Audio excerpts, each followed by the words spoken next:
Meski KPU belum merilis siapa pemenang pemilu, khususnya Pilpres 2024, namun sejumlah sinyal parpol bergabung ke koalisi Prabowo Gibran kian menguat. Hal ini diisyaratkan oleh Ketua Bapilu P3 Sandiaga Uno yang bilang membuka peluang jika diajak bergabung pemerintahan selanjutnya. Sandi menyebut sangat terhormat jika partainya diajak bergabung di pemerintahan baru. Meski demikian, Sandi mengakui posisi menteri adalah hak prerogatif presiden terpilih. P3 ini kan partai pendukung pemerintah, jadi posisi kita ada di pemerintahan, ada 2 menteri, ada 1 wamen, ada 1 utusan khusus presiden. Kita tentunya nanti ada proses yang berlanjut, tapi dari pandangan saya, pandangan pribadi saya, kita pasti akan sangat terhormat untuk diajak membangun bangsa. Sementara itu, rekan koalisi P3, yakni PD Perjuangan, enggan berkomentar terkait sinyal bergabungnya P3 ke kubu Prabowo Gibran. Sekjen PD Perjuangan Hasto Kristianto menyebut sudah mendapat klarifikasi dari P3 terkait opsi yang disampaikan Sandiaga. Ya, itu sudah diklarifikasi oleh Pak Sandi dan juga dari P3 bahwa pernyataan tersebut tidak ada kaitannya dengan penggunaan hak angket. Ketua Umum Partai Demokrat Agus Harimurti Yudhoyono menanggapi peluang P3 masuk koalisi Prabowo Gibran. AHY menyebut hingga kini belum ada komunikasi antara Ketua Partai Politik Koalisi Indonesia Maju soal potensi bergabungnya P3 ke pemerintahan Prabowo Gibran. AHY menyerahkan keputusan politik kepada Prabowo Subianto sebagai pemimpin Koalisi Indonesia Maju. Saya belum dengar itu ya, yang jelas ya kita serahkan kepada Pak Prabowo sebagai pemimpin Koalisi Indonesia Maju, dan tentunya biasanya beliau juga akan mengajak bicara para ketua umum partai politik yang saat ini memang sudah ada dalam koalisi tersebut, dan tentunya kita ingin saling memberikan masukan. Yang jelas terkait dengan penguatan koalisi itu memang terus kita bicarakan. Pengamat politik sekaligus Direktur Eksekutif Parameter Politik Indonesia Adi Prayitno bilang PKB dan Partai Nasdem berpotensi bergabung ke koalisi pemenang Pilpres. Pasalnya kedua parpol tersebut belum pernah menjadi bagian dari oposisi. Ini saya menduga partai seperti Nasdem ya, seperti PKB, menurut saya termasuk 2 partai yang relatif memenuhi portofolio untuk dirangkul. Apa argumennya? Pertama, kedua partai ini suaranya cukup signifikan. Yang kedua, PKB misalnya adalah partai politik yang sangat dinilai mewakili kelompok Islam, terutama dari kalangan Nahdliyin. Dari sejumlah parpol di koalisi Anies Mohaimin dan Ganjar Mahfud, hanya PD Perjuangan dan PKS yang berpotensi menjadi oposisi pemerintah, lantaran kedua parpol ini pernah berada di posisi itu. Lalu akankah selain kedua partai itu akan menjadi koalisi Prabowo Gibran? Tim Liputan, Kompas TV.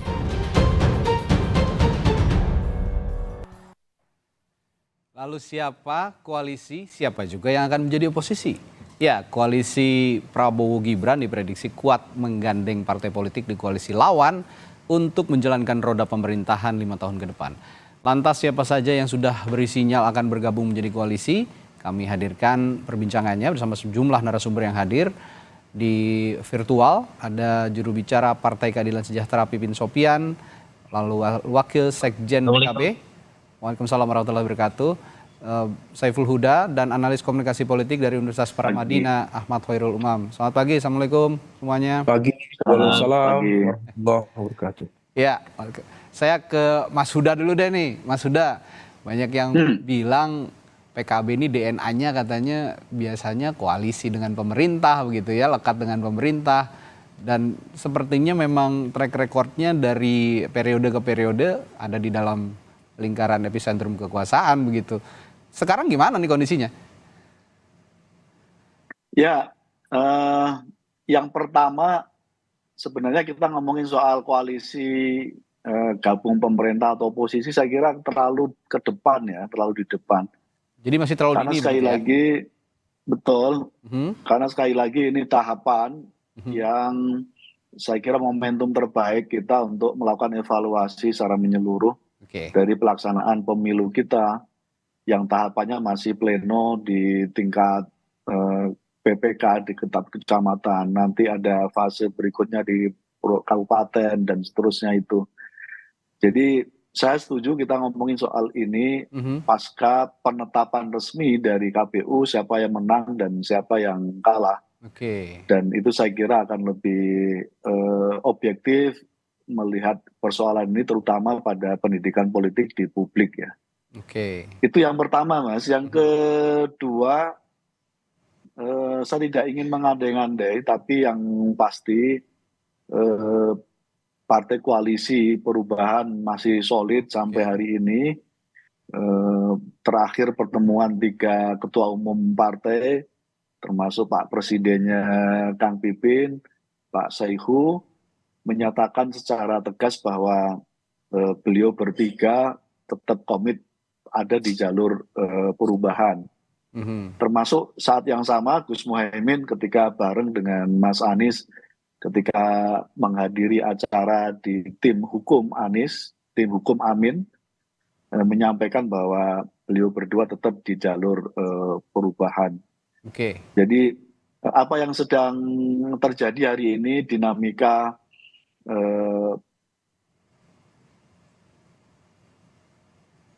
ya, Mas Huda. Oh, sepertinya ada gangguan komunikasi, gangguan sinyal sepertinya dari sambungan Zoom Mas Huda. Tapi tadi intinya yang pertama dikatakan Mas Huda adalah bahwa sampai saat ini masih berkonsentrasi begitu ya untuk mengawal penghitungan suara di KPU baik untuk hasil Pilpres maupun juga Pileg begitu. Tapi kalau saya lihat dalam hasil hitung sementara yang dilakukan di KPU ini sejauh ini Partai Kebangkitan Bangsa ini punya modal sekitar 11,66% suara. Ini naik signifikan kalau saya lihat dibandingkan pemilu 2019 yang lalu. Oke, saya ke Kang Pipin dulu deh kalau gitu. Kang Pipin, ada anggapan seperti itu. Rekan koalisi Anda ini PKB, Nasdem itu punya DNA-nya katanya berada di dalam lingkaran pemerintahan. Respons Anda soal ini bagaimana sejauh ini? Ya, kami sekali lagi menghormati ya semua pilihan itu dikembalikan ke mekanisme partai. Tetapi saya kira perjalanan akan mengajarkan kepada kita bahwa setiap orang tuh mungkin juga ada perubahan. Jadi kebersamaan kami dengan Nasdem dan PKB itu sangat luar biasa ya. Bagaimana interaksi kami PKS, PKB dan Nasdem ya.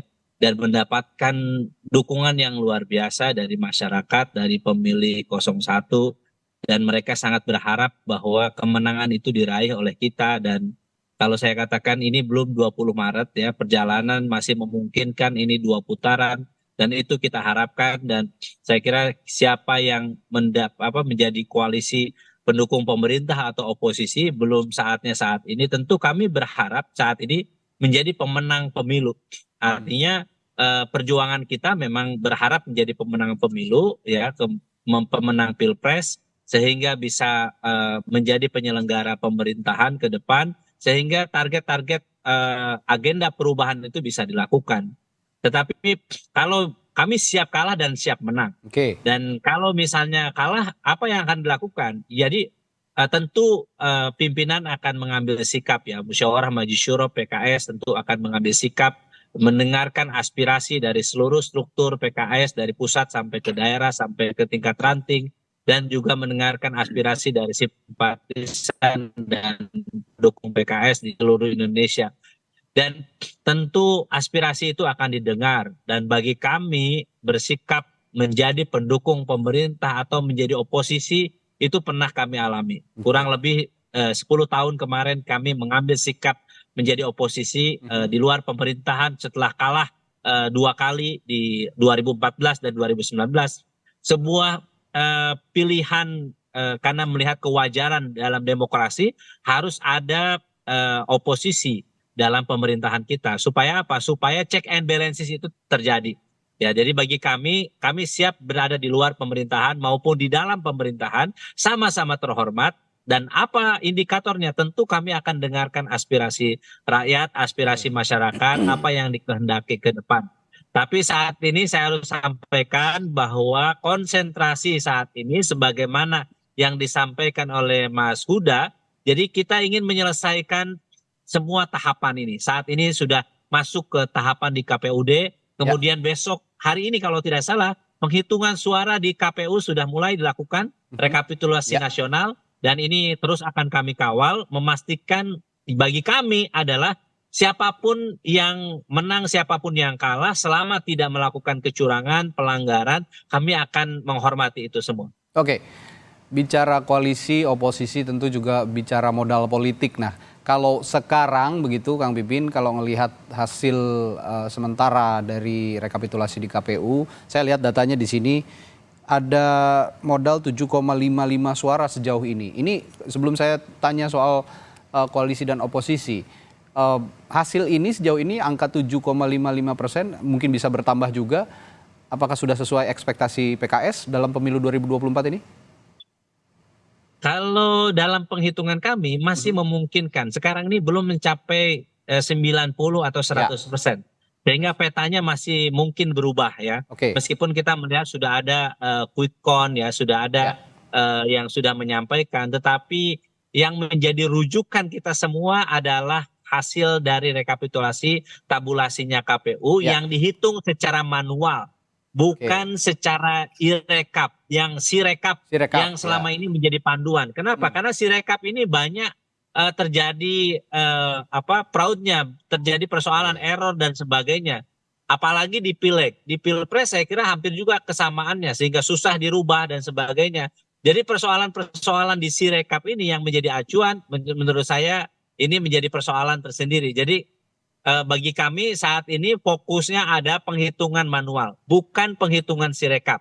Jadi ketika ada Sirekap diumumkan melalui berbagai media dan kemudian banyak persoalan laporan dari berbagai masyarakat ya dan dari tim kami sendiri dan dari saksi-saksi kami sendiri ada kesalahan, ada penggelembungan suara sehingga tadi kita merasa ada persoalan, ada delegitimasi terhadap Sirekap saat ini. Maka kami mengacu kepada manual KON yang saat ini berproses yang insya Allah akan menuju di KPU. Dan ini yang difokuskan saat ini oleh PKS begitu ya kira-kira Kang Pipin. Jadi belum bicara soal koalisi dan oposisi. Tapi kalau saya boleh tanya, berapa sih sebenarnya PKS ini kira-kira akan menurut hitung-hitungannya PKS ya, akan dapat suara atau persentase suara di pemilu 2024 ini maksimalnya akan dapat berapa kira-kira?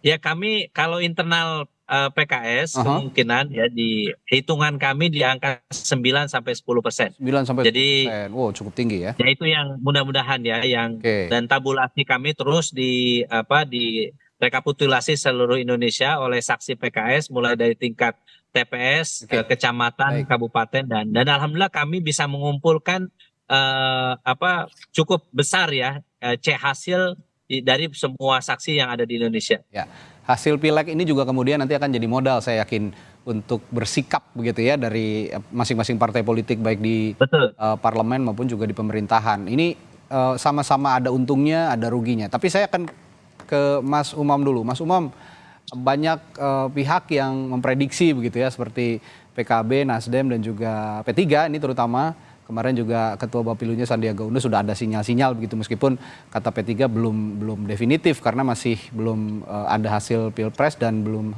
ada hasil Pileg lalu juga belum ada pembicaraan di tingkat partai. Tapi Anda melihat analisis Anda soal anggapan-anggapan seperti ini yang DNA PKB, P3 dan juga Nasdem ini berada di dalam lingkaran pemerintah. Seperti apa Pak Mas Umam? Iya, argumen itu logik ya. Karena bagaimanapun juga terlepas dari konteks DNA politik atau apakah kemudian pintu untuk bergabung di kekuasaan terbuka atau tidak. Yang menjadi realitas politik per hari ini adalah presiden atau dalam konteks ini adalah capres serta cawapres yang mendapatkan angka kekuatan suara elektoral yang cukup tinggi kalau misal memang betul nanti kemudian hasil rekapitulasi akhir yang diketok oleh KPU betul-betul di angka sekitar 50%, bahkan 59%, maka itu angka cukup tinggi tetapi angka itu tidak diikuti dengan kutel efek yang cukup signifikan, terutama dari partai pengusung capres itu sendiri.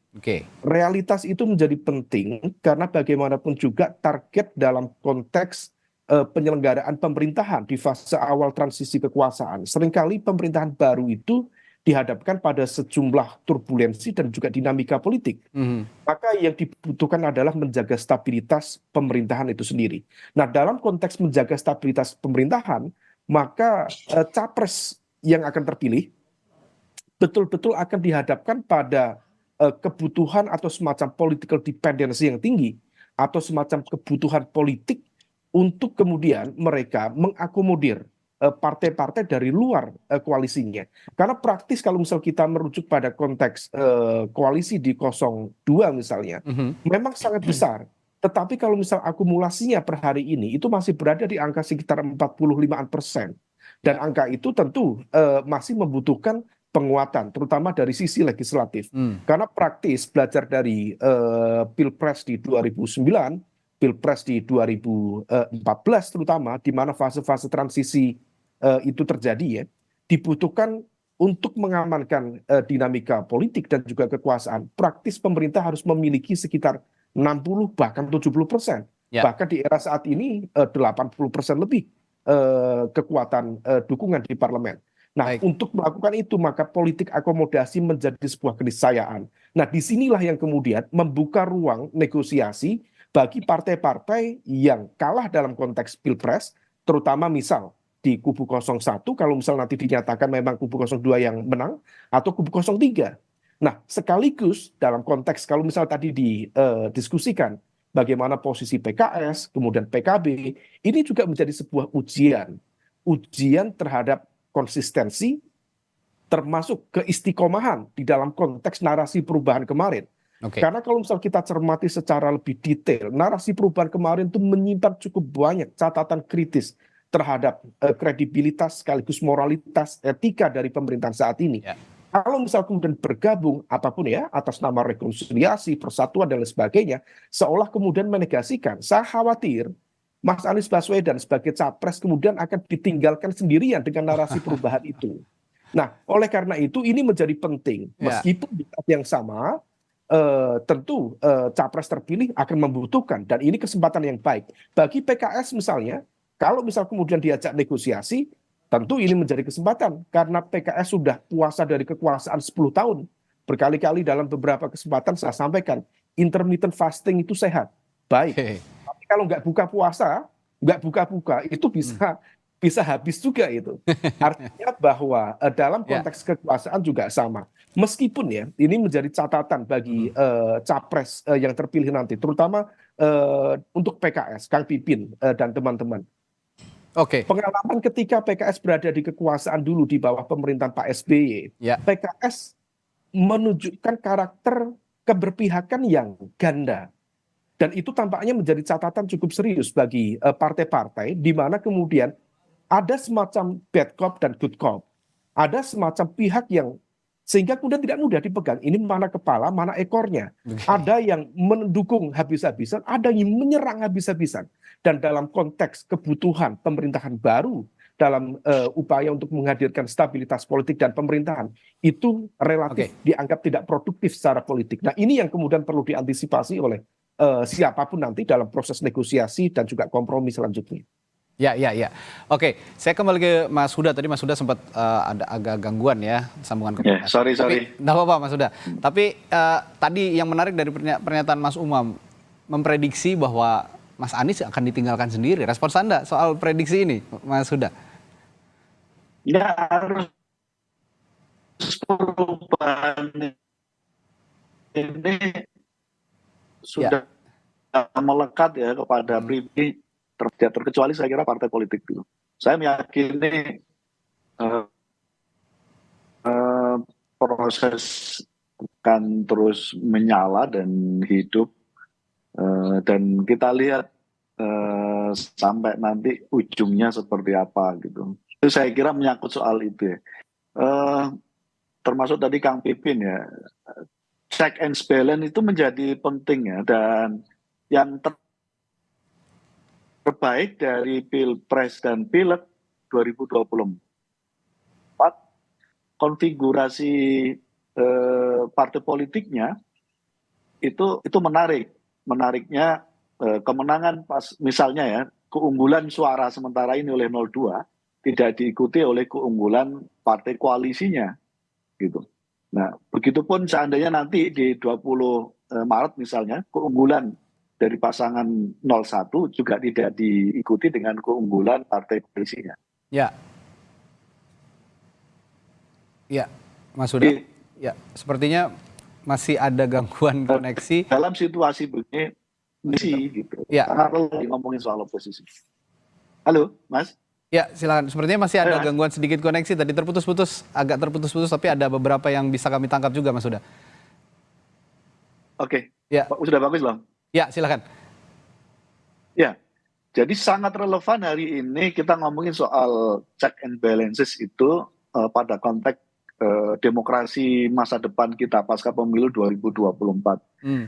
Karena itu sikap kami mendorong sepenuhnya terjadinya pelembagaan sikap politik dari pasangan 03 menjadi sikap politik resmi dari fraksi PDIP Perjuangan.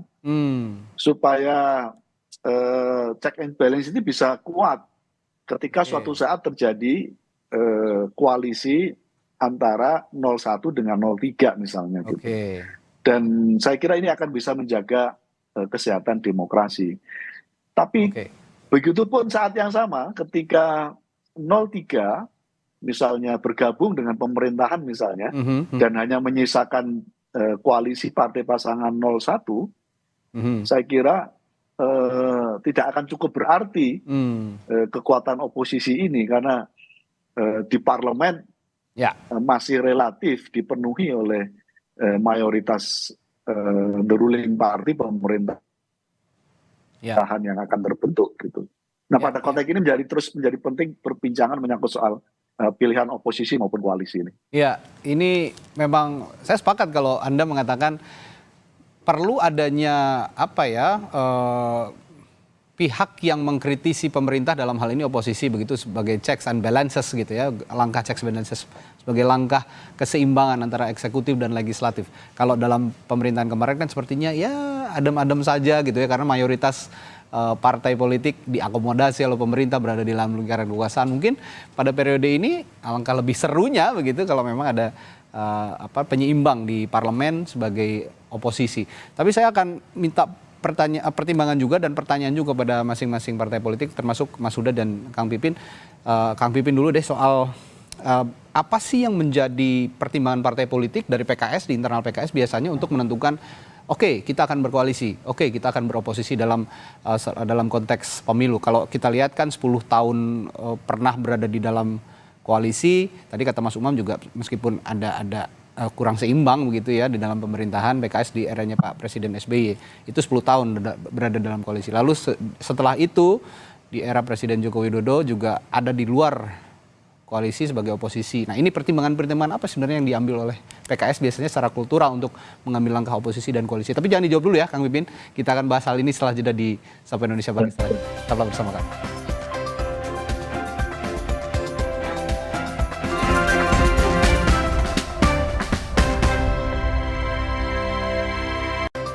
Ya tadi sebelum jeda saya sempat menanyakan soal apa sih pertimbangan partai politik jika mengambil langkah untuk memutuskan begitu ya untuk koalisi ataupun oposisi. Nah saya tanya ke Kang Pipin, secara kultural biasanya Kang Pipin, PKS itu kalau mau memutuskan oke, kita akan beroposisi, kita akan berkoalisi dengan pemerintah, itu secara kultural biasanya apa yang dilihat selain tadi yang Anda katakan meminta pertimbangan dari konstituen juga, dari masyarakat juga begitu Kang Pipin?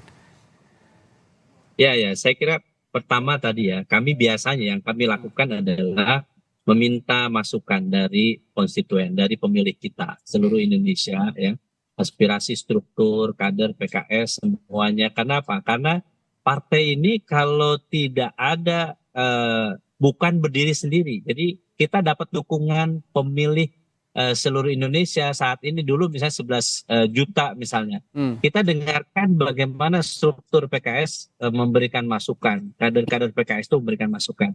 Kami ada mekanismenya pemilihan raya untuk menentukan apakah di dalam atau di luar pemerintahan. Kemudian dari situ kemudian kita meminta musyawarah majisyuro untuk memberikan keputusan. Nah, musyawarah majisyuro PKS akan melihat maslahat dan madarat. Jadi kira-kira gabung ke pemerintahan itu menjadi ketika kita menang maka itu konsekuensi logis ya untuk kita menjadi the ruling party. Dan tentu ketika menjadi the ruling party, maka kita bisa menjadi penentu kebijakan, bisa mengambil menteri dan sebagainya. Tetapi kalau pilihannya kita kalah, maka juga kita akan melihat apakah harus berada di dalam atau di luar pemerintahan. Kita nanti lihat bagaimana proses penyelenggaraan pemilu ini, misalnya tentang potensi kecurangan, pelanggaran dan sebagainya yang dilakukan oleh berbagai pihak. Ini apakah bisa ditolerir atau tidak.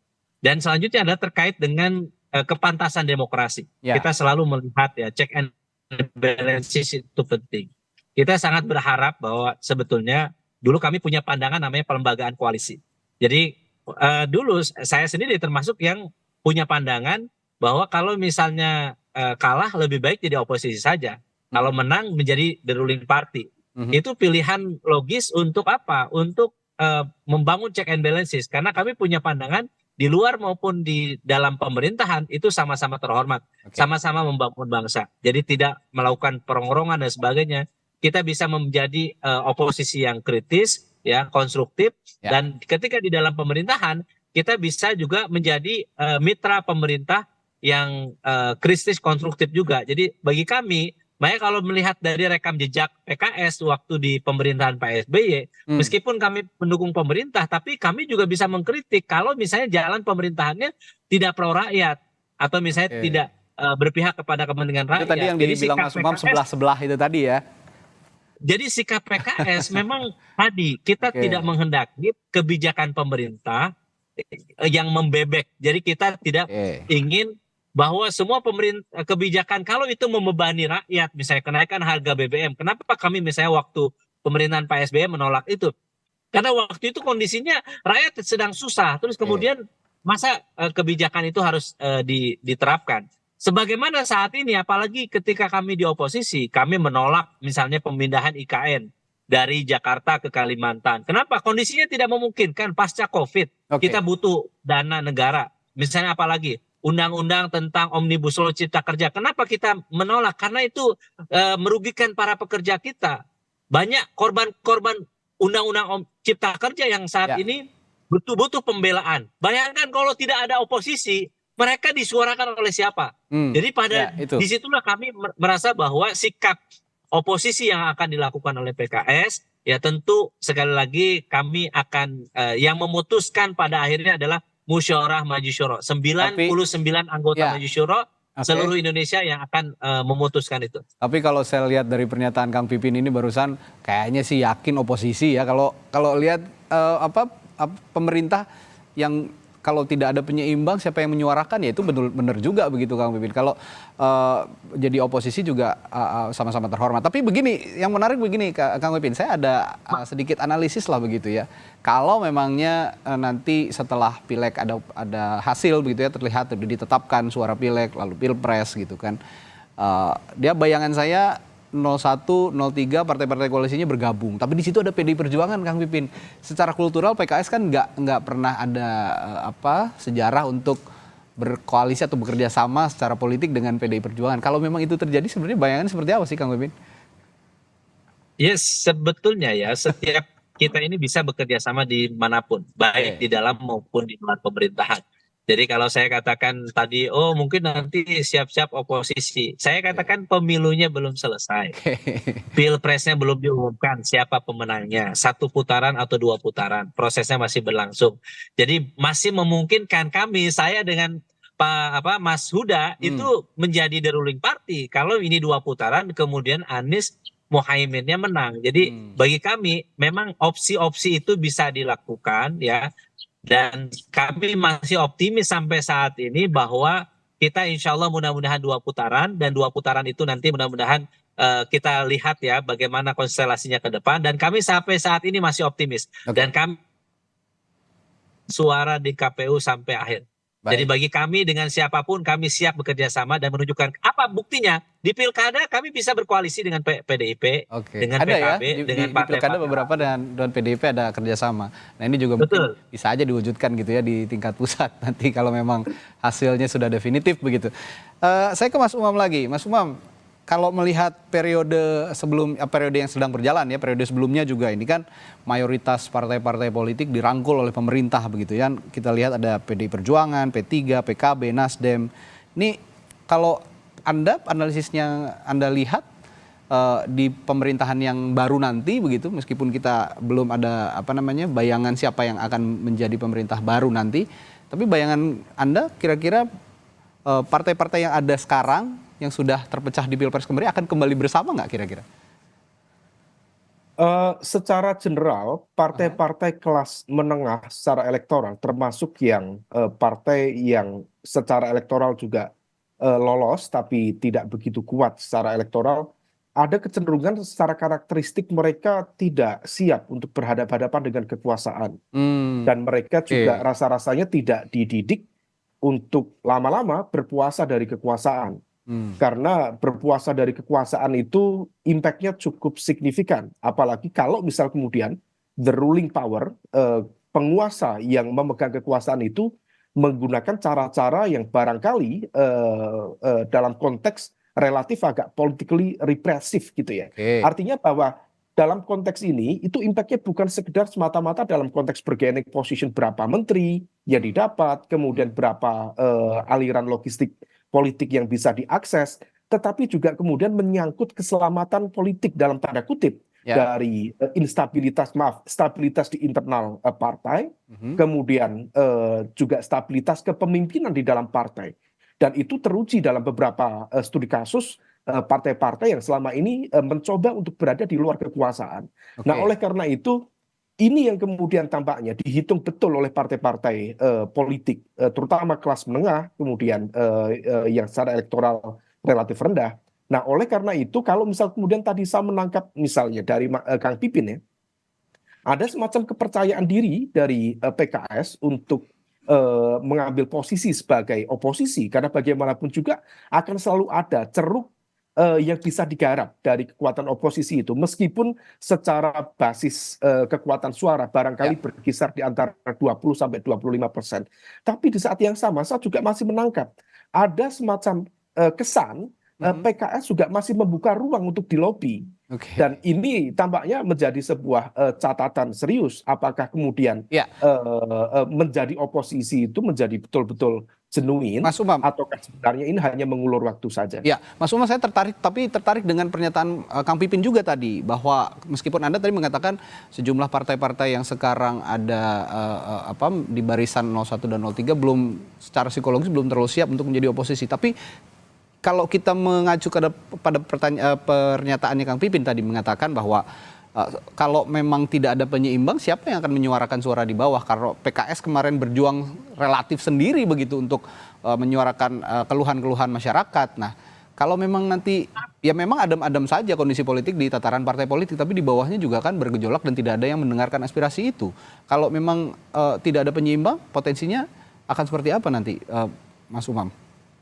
Nah, itulah apa yang terjadi selama praktis 10 tahun terakhir ya, terjadinya democratic regression atau kemunduran demokrasi dalam skala yang cukup masif. Salah satunya memang karena check and balances function yang dilakukan oleh partai-partai politik relatif terbatas. Dan hal itu kemudian terkait juga sangat erat dengan desain koalisi yang kemudian memang cukup dominan dalam konteks mengambil kekuatan-kekuatan suara di parlemen. Nah, idealnya memang kalau misal kemudian sekarang di partai koalisi 02 praktis 42-45%. Kalau misal kemudian nanti P3, karena P3 ini cukup rentan. Kalau P3 tidak berpihak dalam tanda kutip ya, ini mungkin subjektif saya.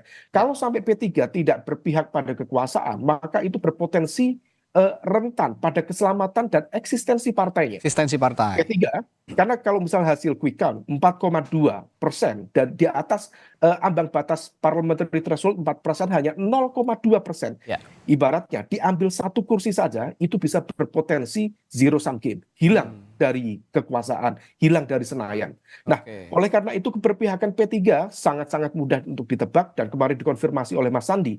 Nah, problemnya apakah kemudian betul, terutama di kubu 01, baik itu Nasdem, baik itu PKB, baik itu P3, PKS betul-betul konsisten dengan narasi perubahan yang kemarin disampaikan atau tidak. Kalau misalnya memang konsisten dan siap dengan segala konsekuensi untuk menjadi oposisi, kembali menyuarakan perubahan terhadap kekuasaan yang dianggap tidak etis kemarin, maka kemudian itu bisa melakukan gabungan kekuatan dengan PDIP. Kalau misal kemudian itu dilakukan, praktis ada sekitar 40% lebih, dan gabungan total barangkali sekitar 50-50 antara gabungan PDIP dengan kubu 01 dan kubu 02 ditambah dengan P3. Dalam konteks demokrasi itu akan jauh lebih sehat, meskipun dalam konteks karena ini bukan sistem parlementer ya, ini adalah presidensial, tapi dalam lingkungan multi party system. Kalau misal pemerintah hanya memiliki 50% di parlemen, besar kemungkinan akan terjadi cukup banyak instabilitas dan turbulensi politik dalam fase transisi kekuasaan di awal-awal pemerintahan itu. Ya, oke. Kembali ke Mas Huda. Tadi disinggung juga bahwa sebenarnya koalisi atau oposisi, kalau Kang Pipin itu sama-sama punya posisi yang terhormat begitu. Tapi kalau Anda PKB dan PKS ini kan rekan koalisi sekarang dan mengusung misi perubahan begitu ya oleh Capres-Cawapres Anies Muhaimin. Nah kalau memang mengambil langkah oposisi, alangkah baiknya misi perubahan itu juga bisa jadi penyeimbang pemerintah gitu kira-kira Mas Huda. Respons Anda soal ini, pendapat Anda? Ya, diskusi internal pandangan pribadi-pribadi dengan kenaikan suara dan kursi PKB yang cukup signifikan. Suara kita sekarang hampir tembus 19 juta dari 13 juta. Saya kira kalau bandul ini digunakan sebagai kekuatan oposisi ditambah dengan PDIP dengan mengasumsikan solidaritas koalisi pasangan Amin tetap solid dan sampai hari ini tetap solid, saya kira akan bisa mengusung agenda perubahan basisnya di parlemen. Nah, saya kira semangat untuk menciptakan check and balance bisa kita ciptakan secara efektif gitu. Nah, karena itu catatan pentingnya menurut saya kita tuntaskan dulu, kita tunggu dulu sikap politik dari fraksi PDIP Perjuangan yang menjadi sikap resminya, apakah akan bergabung atau tetap bagian dari kekuatan oposisi yang sedang terus digagas dan terus digulirkan ini. Tapi kita tunggu Mas, karena sekali lagi ini belum selesai. Semua proses politik masih terus berjalan. Kita hormati suara rakyat sampai pada penetapan resmi KPU siapa yang menang dan siapa yang kalah. Termasuk partai mana yang menjadi pemenang dan partai mana yang menjadi Ya, tadi saya sempat nanyain juga ke Mas Kang Pipin gitu soal apa sih sebenarnya yang jadi pertimbangan partai politik untuk memutuskan koalisi dan juga oposisi. Nah, kalau dari PKB secara kultural begitu dari tahun ke tahun selalu berada di dalam lingkup pemerintah begitu ya. Tapi saya ingin tanya secara kultural apa sih yang biasanya diputuskan oleh PKB untuk berkoalisi atau beroposisi selain memang punya basis Nahdien juga yang cukup kental begitu PKB ini, Mas Huda? Ya, kalau mau diruntut kurun waktu, posisi kami pernah menjadi kekuatan politik the ruling party sebagai pemimpin koalisi di saat periodenya Gus Dur sebagai presiden. Nah, kemudian kami menjadi bagian dari koalisi dari Pak SBY dan Pak Jokowi. Jadi dua hal yang berbeda ya, kita pernah jadi pimpinan koalisi dan pernah menjadi bagian dari koalisi pemerintah gitu.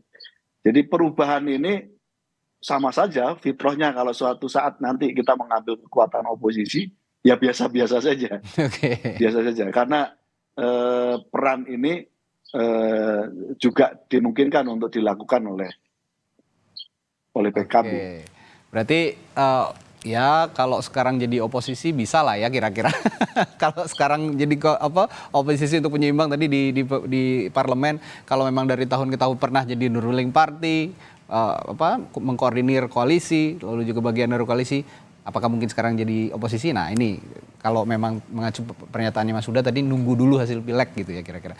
Terakhir deh saya ke Kang Pipin. Kang Pipin, PKS ini kan punya kedekatan yang cukup kental begitu ya dari tahun ke tahun dengan Pak Prabowo Subianto dan Gerindranya begitu. Kalau sekarang komunikasi itu masih tetap dibangun atau seperti apa Kang Pipin sejauh ini? Ya, kami komunikasi tetap ya, komunikasi politik dengan semua kalangan tetap berjalan ya, karena silaturahim kebangsaan itu selalu menjadi salah satu tugas setiap individu ya. Pimpinan PKS, Pak Presiden PKS mengatakan bahwa dengan siapapun tetap harus silaturahim ya. Dan tetapi kita tentu harus melihat bagaimana realitas di lapangan. Ketika kita bertarung, itu kemudian ada lapangan ini tidak datar, kemudian ada masukan dari berbagai pengaduan dari berbagai pihak tentang bagaimana jalannya proses pemilu ini. Ada misalnya potensi-potensi dugaan kecurangan, pelanggaran yang dilakukan oleh berbagai pihak ya. Terus dan juga ada keterlibatan di situ pemerintah ya, penguasa di situ, maka tentu kita akan fair ya melihat itu. Jadi apa sih kelebihan PKS itu? Objektifikasi dari persoalan itu. Kami bisa berteman dengan siapapun, tetapi kalau ada pelanggaran, kalau ada persoalan ya harus didudukan. Siapapun yang menang, siapapun yang kalah, kita tentu akan menghargai itu. Tetapi siapapun yang berbuat curang, siapapun yang melakukan pelanggaran, tentu harus diganjar dengan seadil-adilnya. Jadi itulah cara kami berpolitik. Kami ingin negara ini diatur dengan aturan yang jelas ya, bahwa undang-undang, konstitusi harus kita tegakkan. Kita berharap pemilu ini jurdil, pilpres juga jurdil. Dan kita berharap nanti KPU juga bisa menjadi lembaga yang profesional, independen, memutuskan dengan cara akurat, dengan cara terhormat, sehingga pilpresnya, siapapun pemenangnya bisa bermartabat, kita merasa terhormat, dan kita bisa memiliki percaya diri ketika menjadi pendukung pemerintah atau menjadi oposisi. Baik. Hasil penghitungan suara Komisi Pemilihan Umum yang sudah mulai dihitung ya, sejak kemarin sudah rapat pleno, ini juga sepertinya akan jadi penentu nanti buat partai-partai politik menentukan langkah politiknya ke depan. Apakah mengambil langkah oposisi atau mengambil langkah koalisi. Tapi apapun yang diambil, semoga tidak berbasis transaksional, tapi kepentingan masyarakat untuk beroposisi maupun juga untuk berkoalisi. Terima kasih. Narasumber saya pagi hari ini juru bicara Partai Keadilan Sejahtera Pipin Sopian, lalu Wasekjen Partai Kebangkitan Bangsa Saiful Huda, dan analis komunikasi politik dari Universitas Paramadina Ahmad Khairul Umam telah berbagi perspektifnya di Sapa Indonesia Pagi. Terima kasih Bapak-bapak, sehat selalu. Assalamualaikum.